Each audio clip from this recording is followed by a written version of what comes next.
আপনি কি শিখতে চান তওবা কিভাবে করে? খুব সহজ, কোনো হুজুর লাগবে না, কোনো কোরআন খতম লাগবে না, কোনো কাউকে দাওয়াত দেওয়া লাগবে না। দিন হতে হবে জরুরি নয়, রাত হতে হবে জরুরি নয়, নামাজের সময় হতে হবে জরুরি নয়, জরুরি নয় ওযু থাকতে হবে। তওবা এখন এখানে করা যায়। মানে রিটার্ন, তওবা মানে কি?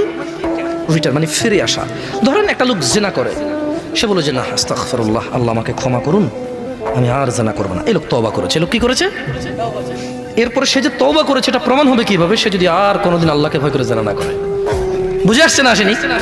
মদখোর বলল যে না আমি আর মদ খাবো না, কেন? আল্লাহ এটা অপছন্দ করে। তো এটা কিভাবে মানে তওবা বলে গণ্য হবে? যখন সে আর এই কাজ করবে না, যখন সে আর এই কাজ। তো শোনো, তোমার রব তোমাকে বলছে ইল্লা মান তাব, তবে যে তওবা করে, ওয়া আমানা ওয়া আমিলা সলিহা, অপরাধ থেকে ফিরে এসে ভালো কাজ কর্ম করে, ফাউলাইকা ইউবাদদিলুল্লাহ, ইয়া আল্লাহ লা ইলাহা ইল্লা আনতা, লা ইলাহা ইল্লাল্লাহ। দেখেন কি রব পেয়েছেন, বেদুয়ার মহিলার পুরুষ। কোরআনটা পড়ো, দেখো কি পেয়েছো, কার থেকে দূরে।